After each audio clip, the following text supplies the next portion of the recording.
Morning, everyone. Welcome to the IRTA Area 4 Conference. Thank you all for joining us today. I am Donna Sargent, your Area 4 representative. The Illinois Retired Teachers Association is geographically split into 6 areas. Area 4 comprises members living in 24 counties of West Central Illinois. I serve as your area representative on the association's board of directors.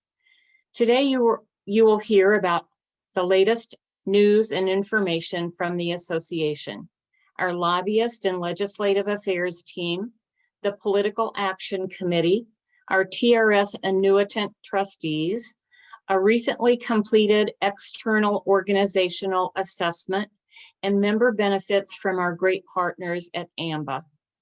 This conference will be recorded to share with other members who could not be with us today. Accordingly, please be aware that other participants may be able to see you. If you are live on the virtual stage, please be careful that you will be captured by the recording. Chats in the lounge or in speed networking are not being recorded. Today's virtual conference, the IRTA expects all members to observe all meeting etiquette rules, the same as if you were attending this meeting in person. Shortly, I will introduce our first speaker. During a speaker's presentation, I encourage you to write any questions you have in the chat or in the Q&A dialog box. You may also use the raise hand feature to ask your question live if your computer or device is capable. If you click the raise hand feature, the AirMeet technical host will bring you on stage to ask your question live. Additionally, for the hearing impaired, I encourage you to use the closed captioning feature. The closed captions are computer generated. Although they are not perfect, they are rated to be approximately 90% accurate and will surely be a boost for anyone who cannot hear very well. Click the CC button underneath your video window to toggle the closed captions on and off. Before we begin, we have 2 $50 gift certificates to give out as door prizes. 2 more cards will be given out at the conclusion of the meeting. Per the motion passed by the Board of Directors, members eligible for the door prize must have registered and be present to win. The staff has entered the names of all the registered members into the wheel of names. Now let's give the wheel a spin and see our first winners. And it's spinning. And we have a $50 gift card to Casey's. You could buy a couple of gallons of gas or some pop or some pizza. Everybody needs a gift card to Casey's. And our first winner is Dixie Wheeler. Congratulations, Dixie. And we're going to spin again. It's spinning, it's spinning. And our second winner of a $50 gift card to Casey's is John Rathburn. Congratulations, John. I will return at the conclusion of the conference for final remarks and to spin the wheel 2 more times for 2 more winners. Now it is my pleasure to introduce the president of IRTA Association, John Flaherty, for the State of Association address. Take it away, John. Good morning. I want to thank all of you for being members of our Illinois Retired Teachers Association.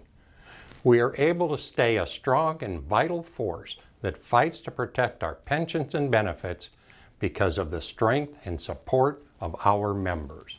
I extend an enthusiastic welcome to your area representative for hosting this event, our Vice President, Bill Funkhauser, members of the Board of Directors, IRTA Executive Director Jim Bachman, and the IRTA staff, and all others in participation today. It is exciting to be here with you at this, our first virtual area conference of this association. Because this has been a year filled with unprecedented experiences and challenges for countless organizations, many of you may be wondering how our association is doing. Therefore, I want to begin the conference by first assuring all of you that the association is strong and secure. Here are a couple examples. Membership continues to steadily increase. During the past 5 years, the IRTA has outperformed peer associations who reported just 2% growth. Our association performed at 7% growth. The national median performance was 5% growth.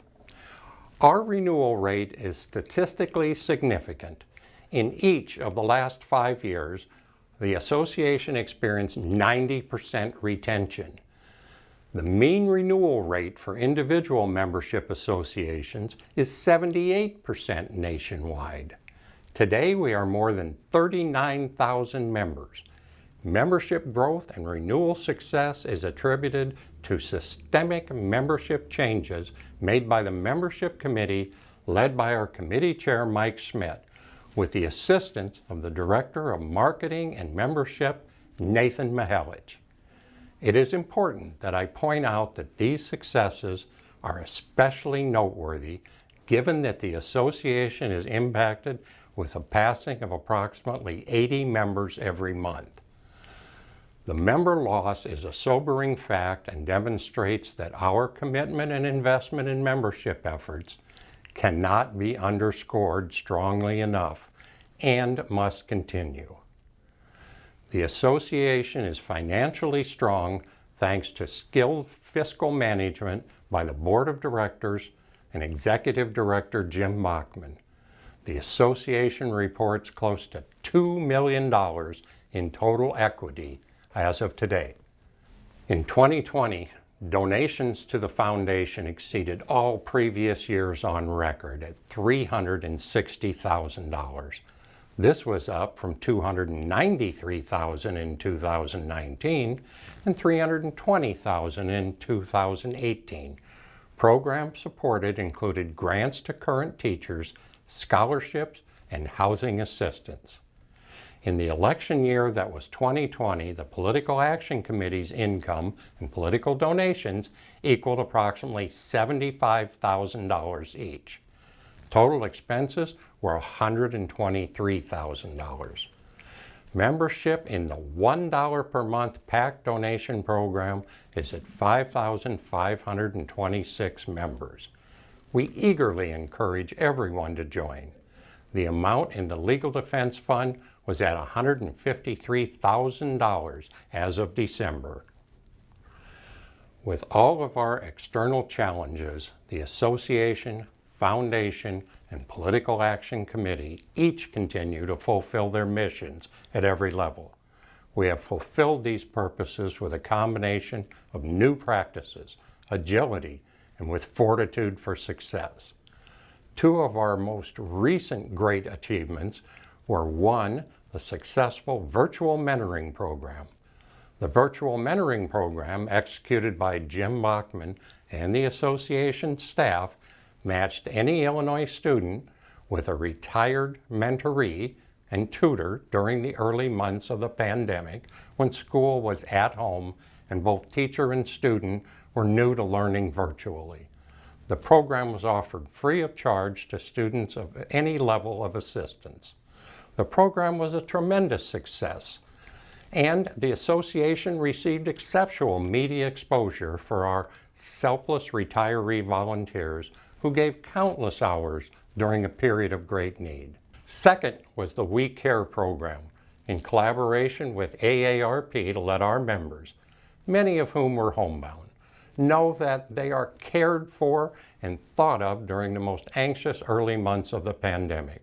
The association reached out via Facebook and email for this popular program, and we hosted a virtual webinar to offer support and listen to their stories. All were very well received and appreciated. It is clear that the pandemic brought about changes to how our organization operates. I am proud and thankful to see how smoothly we were able to roll out our virtual meetings, to get work done via telework, and to perform with flexibility while adjusting many activities conducted by the association. There may even be more changes required in the future, however. Therefore, to make sure that our association remains valuable and meaningful, we need to reevaluate this organization, beginning with the Constitution and the bylaws, and we recently conducted a needs analysis of day-to-day operations. The Executive Committee hired an independent consultant to analyze our constitutional structure and existing operations. Final recommendations from the consultant included changes to our Constitution so we can operate more virtually, a more realistic role to the responsibility of volunteers, and a full analysis of boards and committees to determine if each is meeting the needs of our membership. As delegates to our biennial convention in Springfield in October, you will be voting on several of these proposed changes. I would encourage all of you who are interested in attending to work with your local units and become delegates to our convention.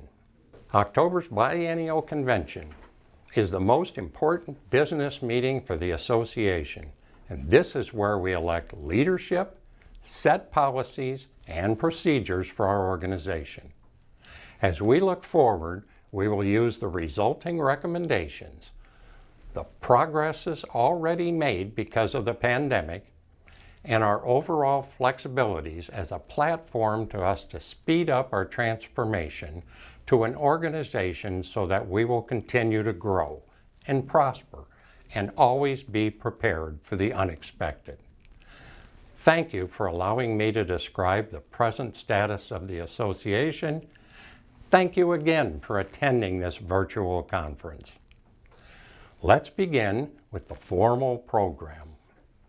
Our first presentation is from our Legislative and Government Affairs team that will give a legislative update. And if you followed the recent legislative session, as I did, I know you may all have some concerns. It is my pleasure to introduce the association's Executive Director, Jim Bachman, our association's contractual lobbyist, Andrew O'Davis, and our Legislative Affairs and Grassroots Coordinator, Courtney Hayes. Jim, Andrew, and Courtney. Well, thank you, John, and good morning, everyone.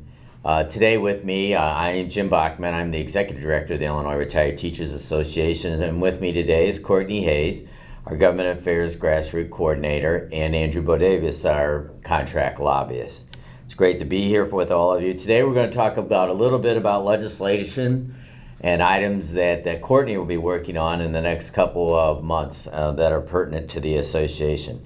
Let's start off by, I know the last couple of years, Andrew, that we've been working on some health insurance trip refund with the Department of Central Management Services. Can you tell us a little bit about where that legislation is? Absolutely. So we filed language on Senate Bill 2168 this year that would have allowed for, or does allow for, folks who overpaid their trip or trail premiums to get a refund of that. Currently, CMS limits those refunds to 6 months, and we wanted to expand that to 7 years. And we filed similar legislation a year ago, but because of the pandemic, the General Assembly didn't act on that or really much of anything else.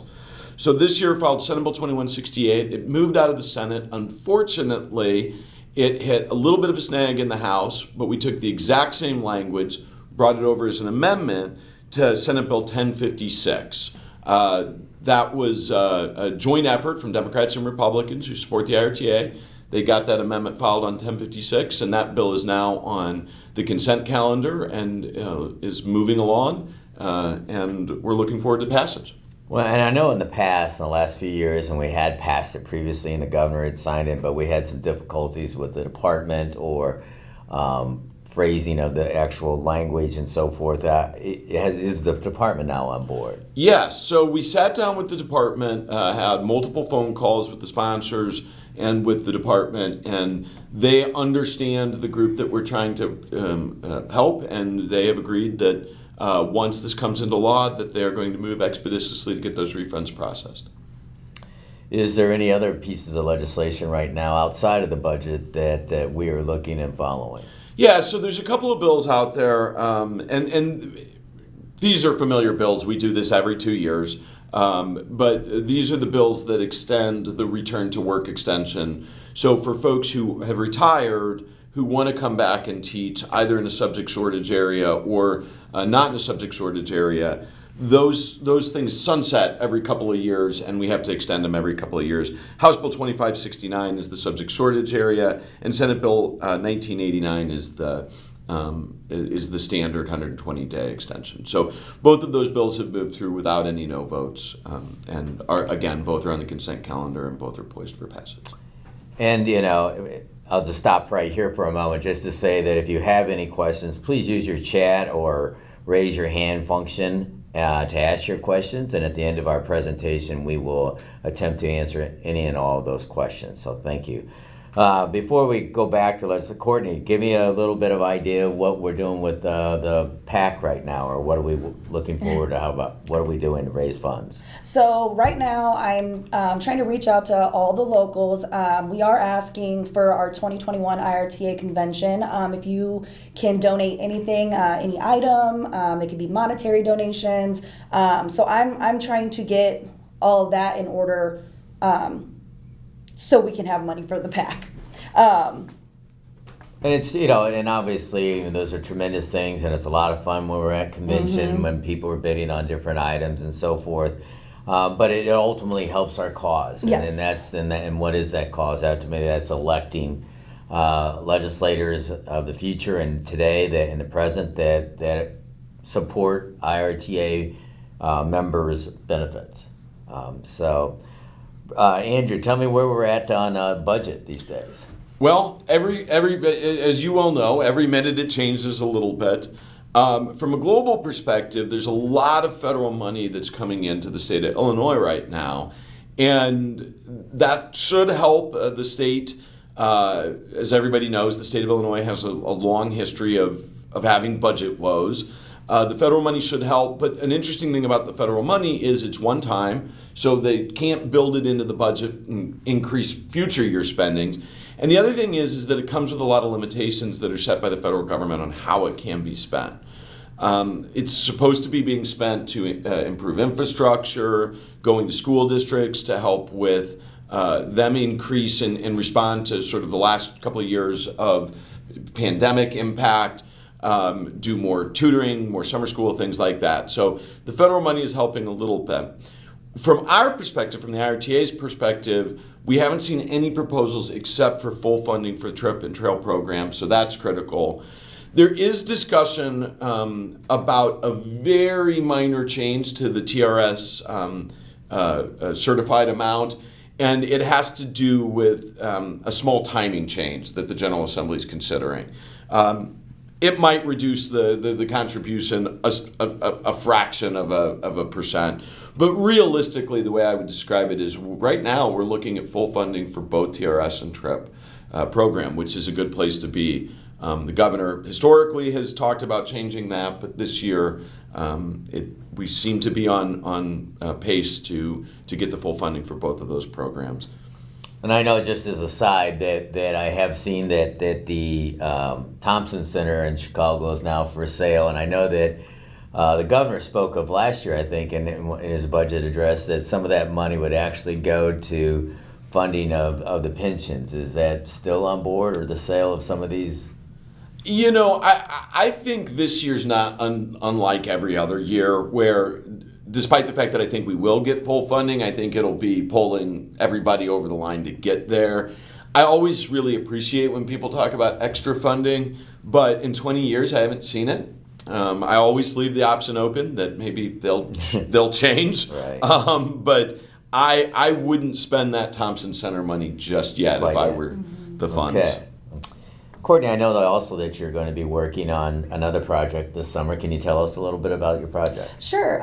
So I'm working on developing a legislative contact list, which basically means I'm going to be reaching out to our members in certain areas of the state, just so we have a list to know who would be open and willing to go meet with their legislators if we have any issues concerning whatever it may be.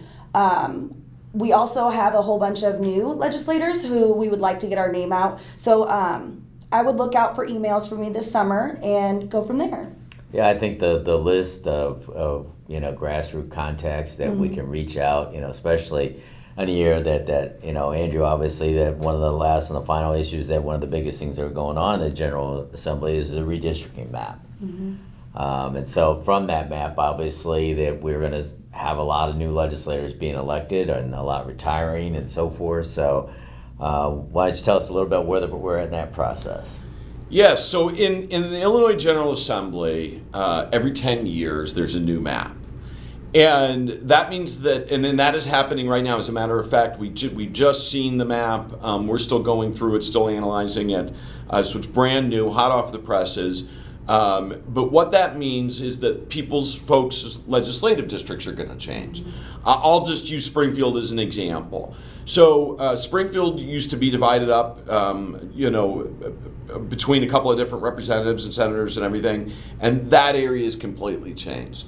Quad Cities is another area that doesn't look anything like it used to look. And that's true throughout, and especially as we talk in the suburbs and the city of Chicago, because each rep district is about 100,000 people, each Senate district is about twice that, 230,000 people, 220,000 rather. The districts in Chicago and the suburbs are much smaller than they would be, say, in the southern part of the state. So those areas have really changed a lot. And that means for a lot of you that your rep and senator may change. And so this is a political thing, right? This is a political animal in that these maps are drawn by Democrats in Illinois right now, this time anyway, and last several times. And they are designed to put as many Democrats in the House of Representatives and the Illinois Senate as possible.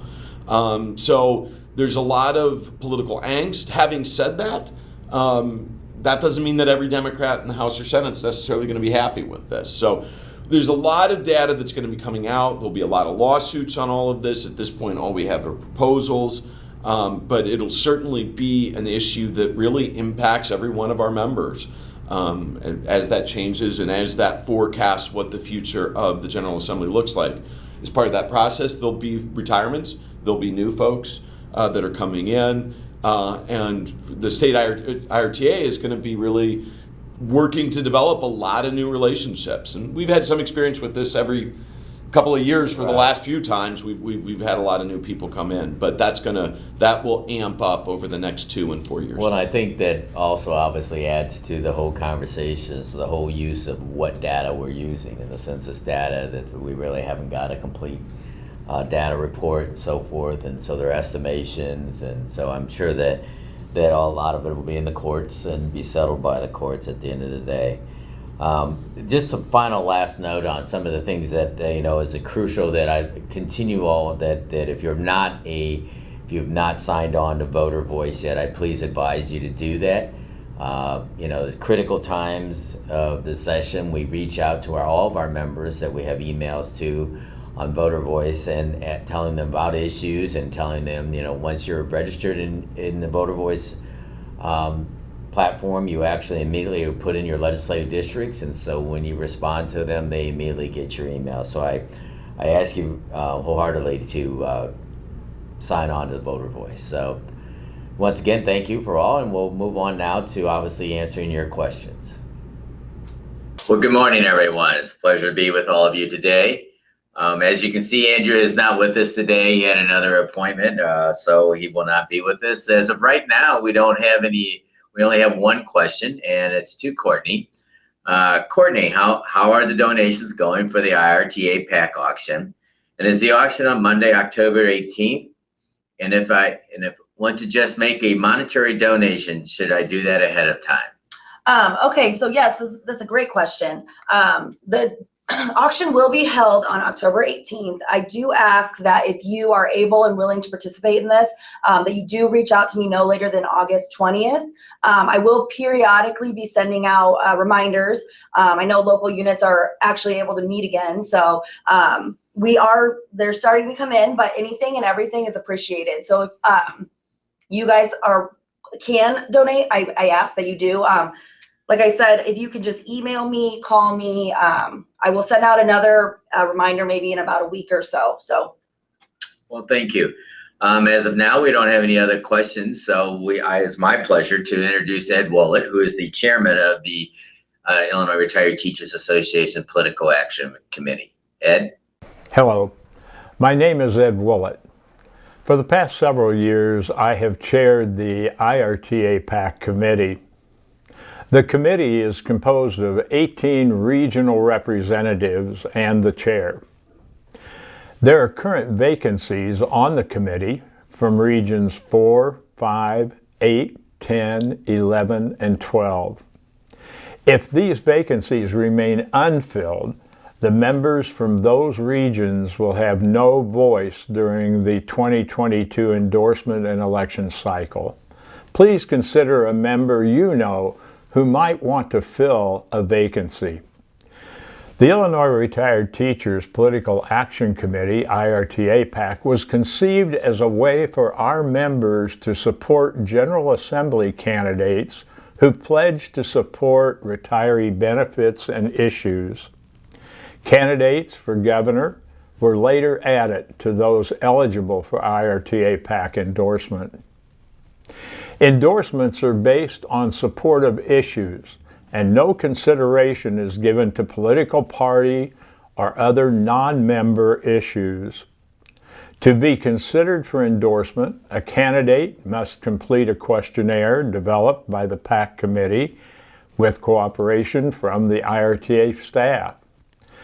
Once reviewed, approved candidates are scrutinized by looking at their voting records and/or campaign platforms, recommendations from local units, and staff input. Final endorsed candidates are eligible to receive PAC monies, letters of endorsement, use of IRTA logo and campaign literature and advertisements, IRTA yard signs, and more. During the last election cycle, 35 of the 45 IRTA endorsed candidates were successful in their election bid. The lifeblood of IRTA PAC is the monetary donations received. Many of you will remember passing the hat at local meetings to support the work of the PAC. Several years ago, a second option was added, the $1 per month club.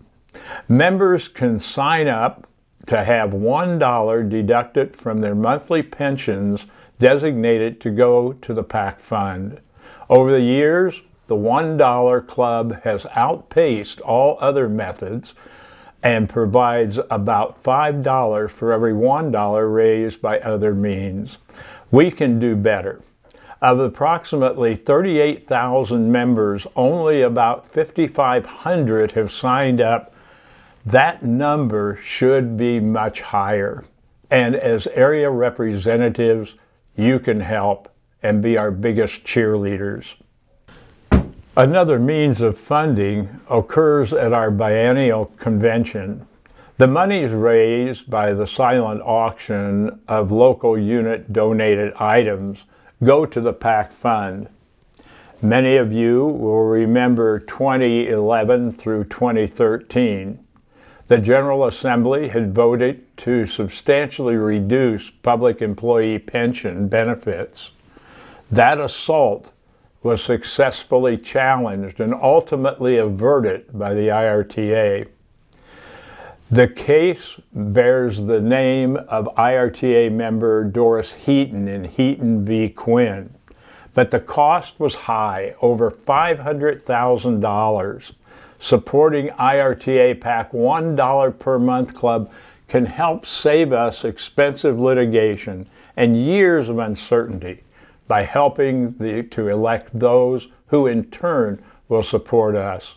Please help us by asking each member in your area to join the PAC fund and each local to support the biennial raffle. Thank you for inviting me to your area conference, and I'm open to any questions. There we go. Let me take that fan out. Good morning, everyone. Hey, this is my area. Region 10, go. And speaking of Region 10, we have some, as I mentioned in the video, we have some vacancies on the PAC committee, but Area 4 is full. We have a full slate from all of the regions. We need to welcome from Region 10, we need to welcome Jeff, I'll butcher this poor man's name, I'm sure, Jeff Velocio. And so Region 10 or Region Area 4, we're done. I would mention a couple of things. First of all, if you look at the percentage of those who support PAC, it's 14% of the membership. That's a fairly substantially low number, particularly when you consider that our success rate at the ballot box is over 78%. So we're 14% of the folks are supporting candidates that are successfully being elected, who in turn support our agenda, our pensions and health insurance. And please don't think that this is over. In fact, this last legislative session, there were at least three, two House resolutions and one Senate resolution that ultimately failed, but that attacked our benefits. So, they're not giving up on it. Heaton v. Quinn settled it in a lot of people's minds, but not in some people's minds. Looking to see if there's any questions from anyone. I want to thank, before I turn it over to the next speakers, I want to thank the hard work that our staff does, Jim Bachman, Andrew Bodewas, and of course, the talented staff that we have in the office. Just can't appreciate them enough. And with them, or with that, I will introduce Larry Pfeiffer and Doug Strand. They are our representatives on the TRS Board of Directors and do a yeoman's.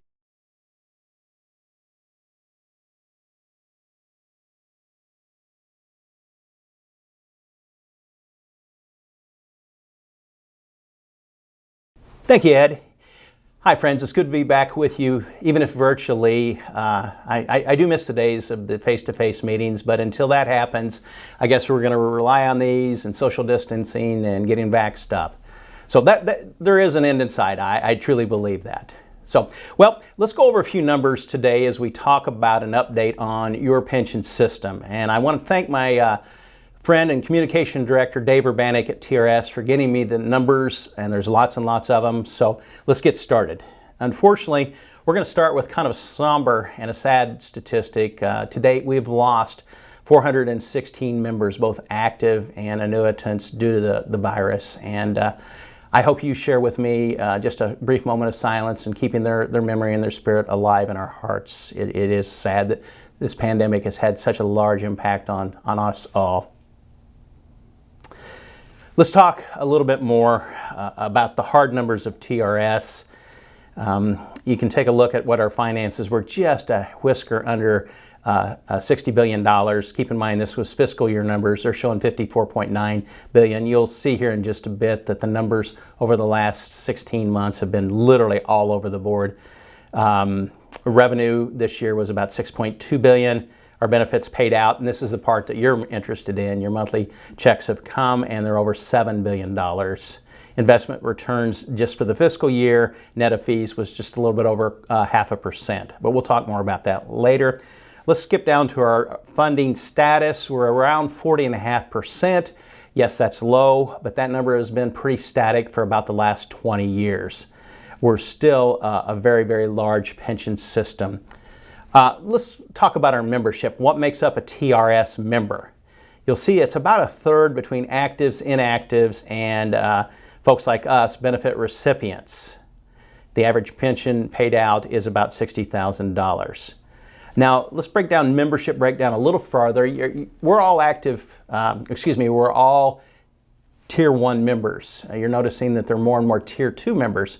And it looks like just in about 3-4 years, we're going to be about 50-50 split between the Tier 1 and the Tier 2 members.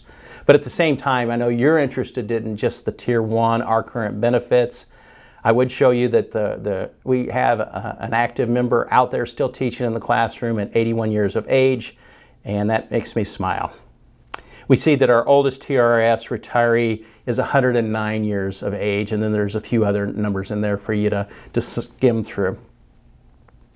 Let's talk a little bit about what happened in 2020 and the challenges and how TRS responded to them. Top line, bold, underlined, TRS member services were unaffected.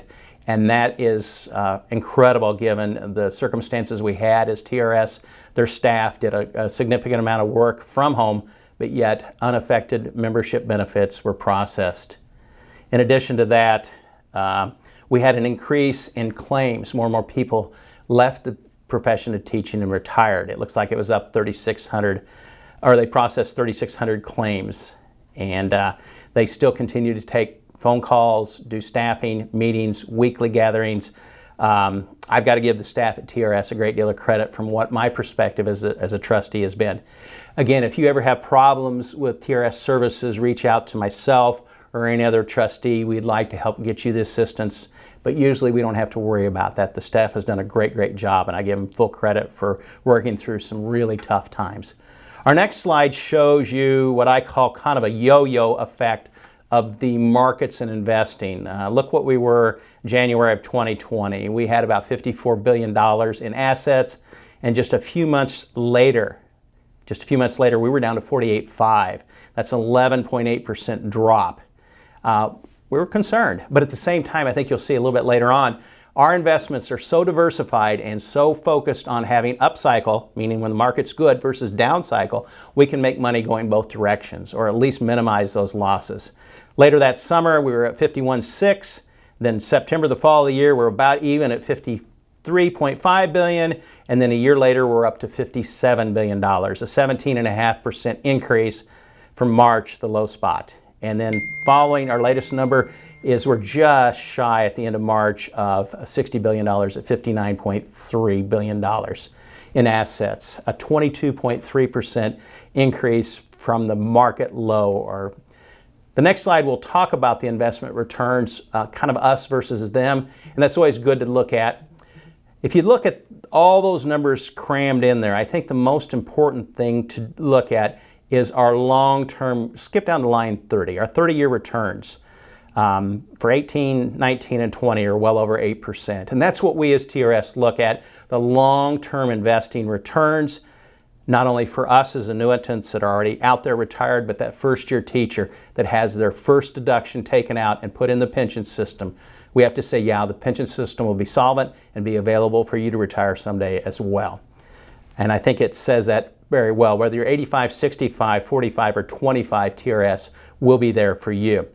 Our current rate of, our assumed rate of return is 7%. So we're performing well over the long term. Okay, let's go to the next slide and look at what TRS did in relationship to the world, the rest of the world. See the blue arrow there? No one wants to brag about having a down cycle. We were down 9.95, about 10%. NASDAQ was down 17.8. S&P 500 was down almost 20%, and the Dow Jones was over 26.2%. So you hate to say that you lost less, but we did. We lost less. Something else to keep in mind is TRS has to be very liquid because every month we have to make those payrolls. So we can't have it tied up into long-term commitments. We have to have the liquidity. Liquidity is also good in case there are bargains to be had, and there were several of those that we were able to pick up during some of the market swings that were so volatile. Again, it's worth noting at the bottom of that slide that our 10-year, 20, 30, and 40-year returns, except for the 20-year, which includes in that cycle the down market of 08 and 09, but yet long-term results are very, very good. Let's take a look at our next slide, the challenges that TRS was able to deal with. Retirement, we're up 9% more than a year ago, and over 31 more retirees per month. There's an awful lot of folks that did the big surges, and you can see that they went out during some tough times. What impact do you have with your benefits into the community? TRS economic impacts are big in this state. We have over 250,000 TRS members that live in Illinois, and we have $11.1 billion in earnings, billion with a B. And the economic impact is over $16 billion. You can see that there's a lot of additional data sets that are there, and those numbers are important, I think, to share with elected officials when they talk about the pensions. And you can share about the impact that you personally, as well as the collective group of teachers, active and retirees, have on the Illinois economy as we spend during good times and bad times. Given that, I think it's important to remember, if you have any questions about TRS, I encourage you to contact Member Services, whether they're working in Springfield or from home. They've done a great job in getting you the information you need. My friends here at the Illinois Retired Teachers Association can field your calls, or if you have specific questions for me or would like to start scheduling some upcoming fall and winter meetings, I'd love to get out on the road and see you again. But until that time, stay safe, mask up, get your vaccinations. Be well, my friends. Hi, my name is Douglas Strand. I'm a retired school teacher from United Township High School in East Moline, Illinois. I am the other retired annuitant who was elected to the TRS board a couple years ago. I am very proud to be a representative of the IRTA and am here to help talk to the different groups concerning the TRS and what we do. One of the challenges that we have today is inflation. You may have heard it on the radio, on TV. It's here. Some people say it's coming. I say it's here. And we need to be very careful about that when we look at investments and the TRS assets under management, known as AUM, assets under management. Larry gave you some statistics. We were up here, we dropped down to 48, we're back up to close to 59.2. And the people there who are making the investments are doing a good job being very careful, looking at inflation, looking at risk, looking at the rewards of the different investments that we make, of which there are over 150 different managers we work with outside of the TRS.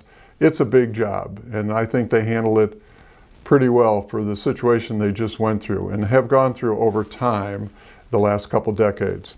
I would like to talk to you about another challenge that we have on the TRS board. It is to find a new executive director. We have been without an executive director for a few months now, and we are in the process of trying to find one. There's a search going on at the moment. We have hired an outside firm called Korn Ferry, Kornferry. We've been in discussions with them. They have given us some brief updates.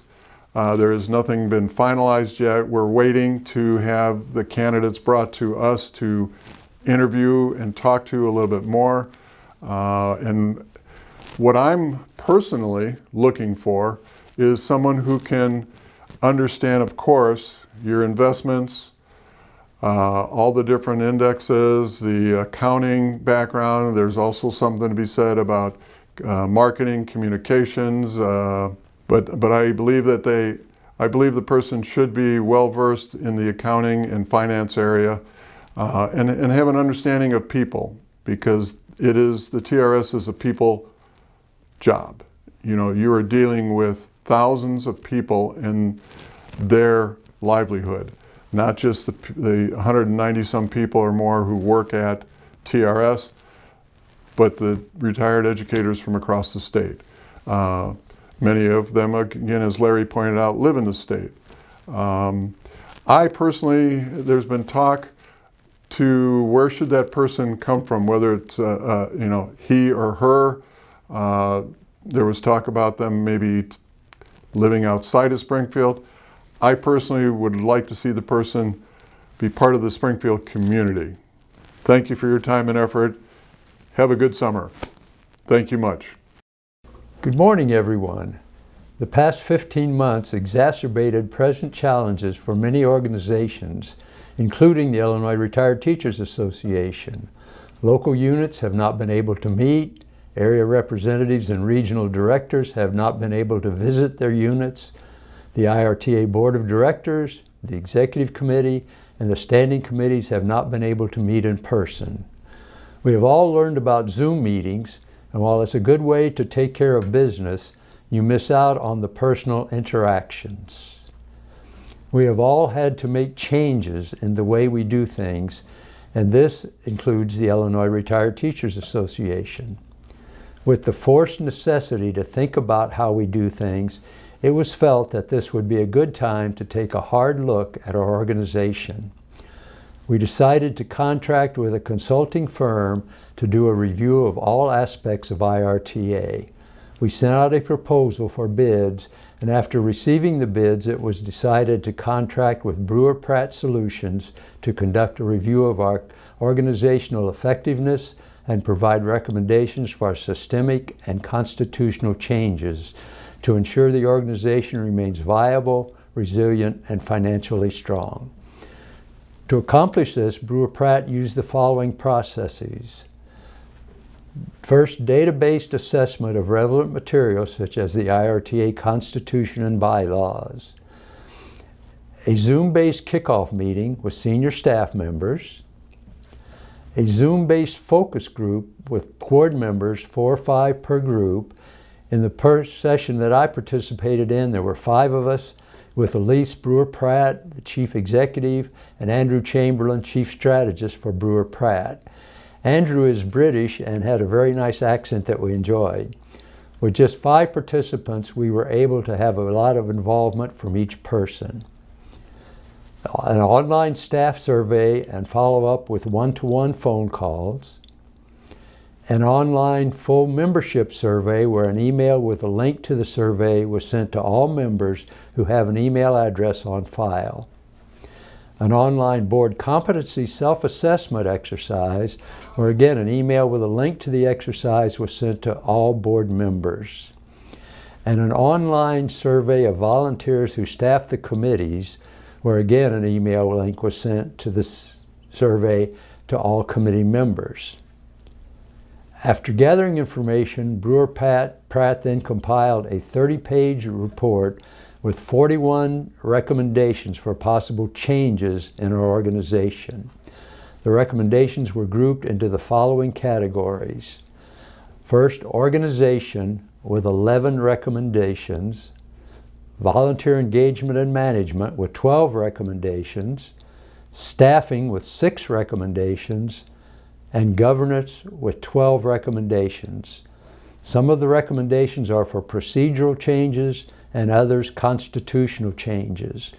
It was easy to see that Andrew had written at least part of the report because his British accent came through with terms such as whilst. After having time to individually review the report, the Executive Committee held a Zoom conference with representatives of Brewer Pratt to go over their recommendations and to ask questions. Then, after having time to consider what was said in the Zoom conference, the Executive Committee held its first in-person meeting since 2019.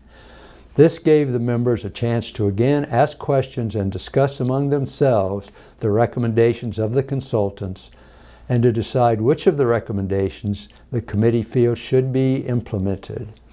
As a result of this discussion, the Executive Committee will be sending its recommendations for procedural changes to the Board of Directors and recommendations for constitutional changes to the Constitution Committee, who will then decide which possible changes to present to the Delegate Assembly at the convention in October. I will be glad to try and answer any questions that you may have.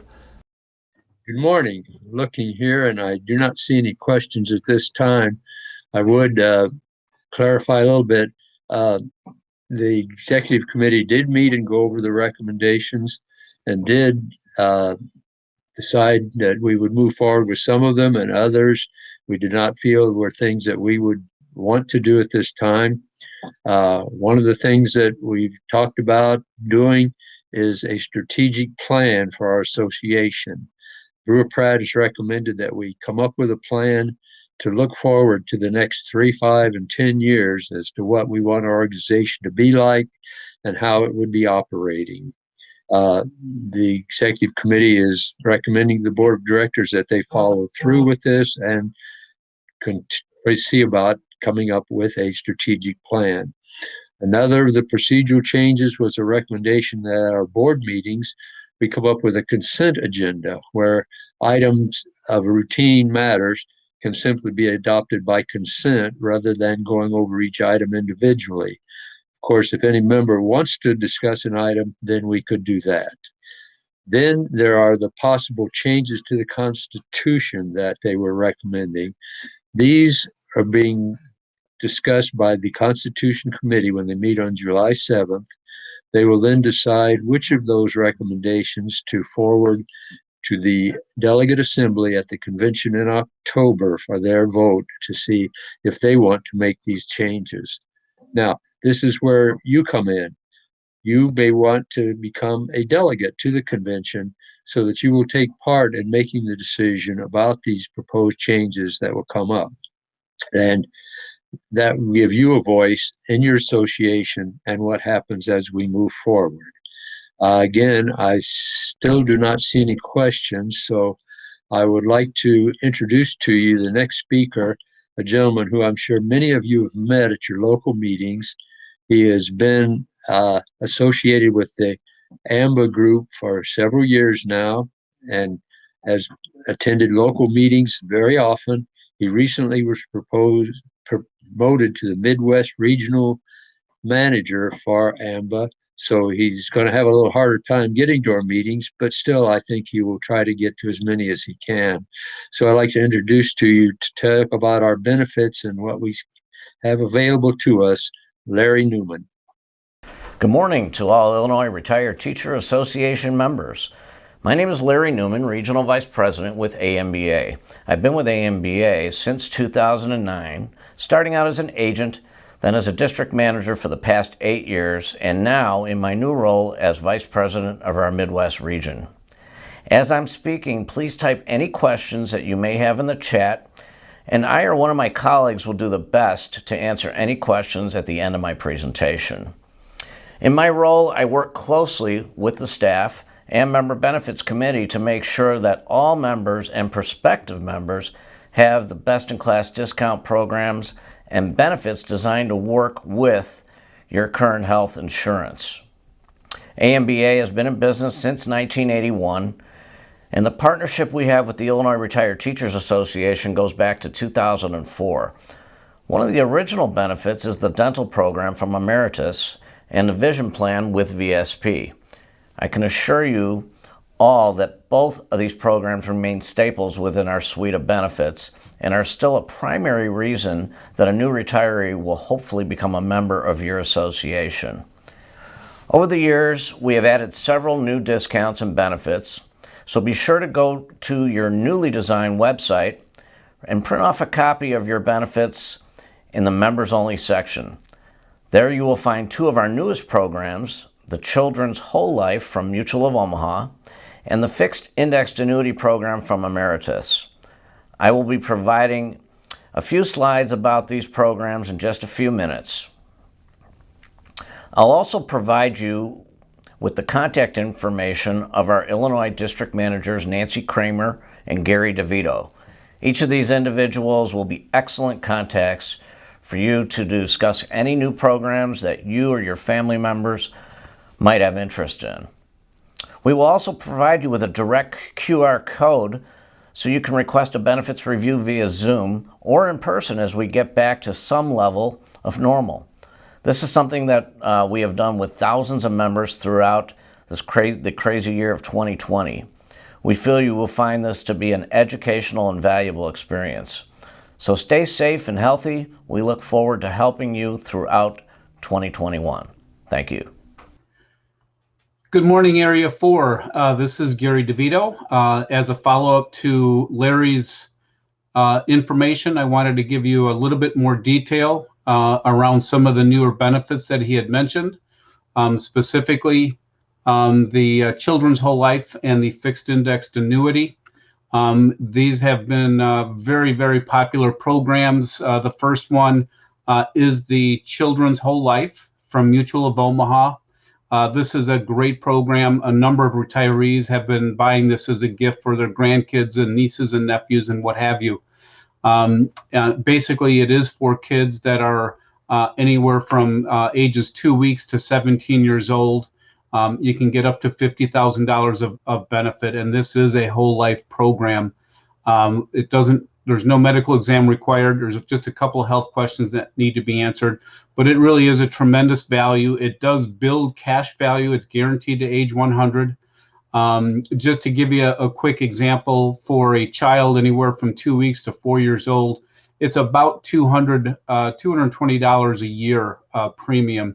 That would take almost 250 years to pay into it to get to that $50,000 benefit. That's just a tremendous, tremendous value. Beyond that, it does offer some other advantages in that it has what's called a guaranteed insurability rider, which just simply means that that child's health is locked in once this policy is in place. So it doesn't matter what happens to their health over time. At certain events throughout their life as they get older, they can buy more coverage without any health questions whatsoever. Those types of events, including getting married, buying a home, having a child, and at specific birthdays. So again, it's a great gift to help lock in a child's health and insurability, and gives, again, a great, great value for a whole life program. Next, you heard a little bit more about the TRS, your TRS pension. One of the areas of concern that some retirees have is just making sure that the nest egg that they've put together is going to remain viable, where it has some earnings, but at the same time where they are not susceptible to any kind of losses. So for that reason, we've brought forth this new fixed indexed annuity. It's from Emeritus, which is the same company that brings you your dental benefits. They are an A+ rated company. This program, there's a couple different programs that we've been working with Emeritus. Over the last 10 years, one of the programs has earned on average about 4.19%. Another program about 5.67%. It's all tax deferred. So in other words, as you earn more, those earnings continue to grow. So it's compounding for you. It's a great hedge against inflation. It gives you the ability to have a guaranteed income for life for the amount of money that you put into it. So there's a lot of protections with it. Again, it is with Emeritus. They've been around for 132 years. They are rated A+. They have been through the 1918 pandemic, World War I, World War II, the Korean War, Vietnam War, Persian Gulf, and now the most recent pandemic. And they are still an A+ rated company. It's a very conservative investment that allows you to take advantage of the stock market upswing, but it's guaranteed that you would never, ever, ever lose money. We've had a lot of retirees that have taken money out of CDs because CDs aren't paying a whole lot, and putting it into this because it is it's a stable investment, again, guaranteed to never lose. There's no underwriting with it. Again, you're participating in the market gains with no downside risk. It can work with qualified or non-qualified monies, which means IRA or non-IRA type money. There's great liquidity with it, and there's some advantages when it comes to long-term care with this program as well. And for these new programs, as well as any of the benefits, if you have any kind of questions, feel free. You can take your smartphone reader, run it right over this funny symbol. It's a QR code reader, and it'll take you right to an AMBA website, and you can request more information. As well, we are happy to help you with your local meetings. We can come and visit if you are having face-to-face meetings, as well if you're having them virtually via Zoom. We've been doing those as well. We're happy to help out in any way. Lastly, I'll just leave you with, there was a teacher that told me that I'll make sure everybody understands that a duck walked into a grocery store and said, I'll take some lipstick. And the duck said, just put it on my bill. With that, want to hand it over to our Area 4 rep, Donna Sargent. Donna? Thanks, Gary. I'm back. I'm Donna Sargent, your Area 4 rep. Thank you for your attendance today. I hope the presentations gave you a clear understanding of the state of our association.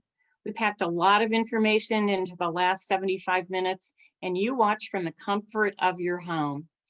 A recording of the conference will be, the link will be emailed to all Area 4 members at the conclusion today.